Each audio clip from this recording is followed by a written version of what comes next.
Hello, everyone. This is a requested narration. He wants to be referred to as EB, the two letters E and B. This is going to be a serious narration, so adopt the mood while you can, and without further ado, here is the narration. Yeah.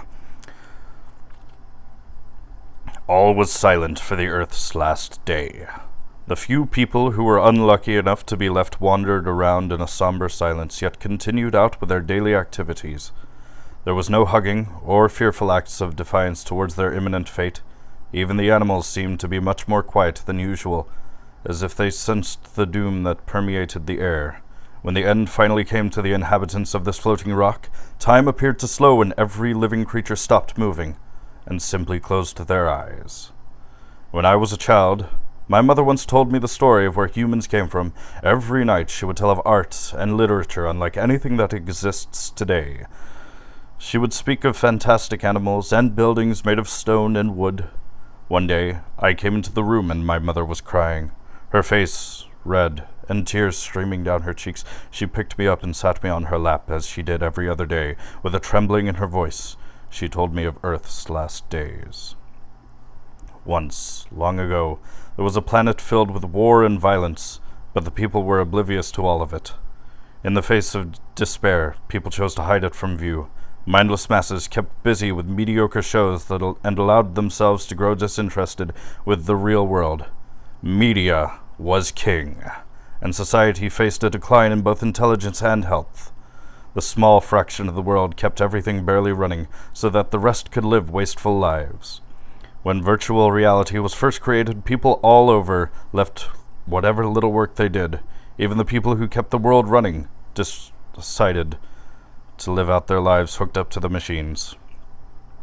The world around them fell into disrepair, and all that was left were three factions. The world government had long been at war with the Red Ring Society. The war was a bloody affair, as most are, and the scientists of the world had gone into hiding from the two warring groups.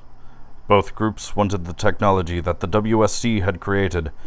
In secret, scientists from all over built invention after invention, never fighting or leaving their hideouts. Living off of neutrogel, they watched as the world burned around them. When the world finally burnt out, the scientists saved themselves and released the people from their virtual prisons. Many of the people left Earth, but the few that remained witnessed all around them crumble and burn. There are only two things I remember in my life: my mother and the smell of burning ozone. As I drifted in and out of consciousness, my skin burned, and the pain in my chest indicated several broken ribs. All around me, the sound of whirring motors and gears filled my ears, and created a white noise that lulled my heartbeat to its usual slow rhythm. The pain seemed to fade just a bit, and my mind drifted back into a deep sleep. Upon waking up, I came to realize that my hands were bound to a pipe. At first glance, the room spun around me. My brain felt as if I had been kicked, and the loud noises around me only furthered my pain. After regaining my bearings, I noticed the man for the first time. In his early 50s, he was just starting to show the wear of life. His eyes were lined, and his age and his raven hair showed the beginning signs of gray. Probably the most noticeable feature of the man was the gun that he had pointed at my head while he patiently waited for me to get myself oriented. Suddenly, everything came to me and I realized where I was, but before I could utter a word to the man, he began to speak. At first, I could only see his mouth move as the pounding in my head drowned out his words. Focusing my mind, I started to work through the pain and hear what he was saying. "So if you have any intentions on living, you might want to tell us who you are," stated the man in a booming, authoritative voice. "I will, the second I remember."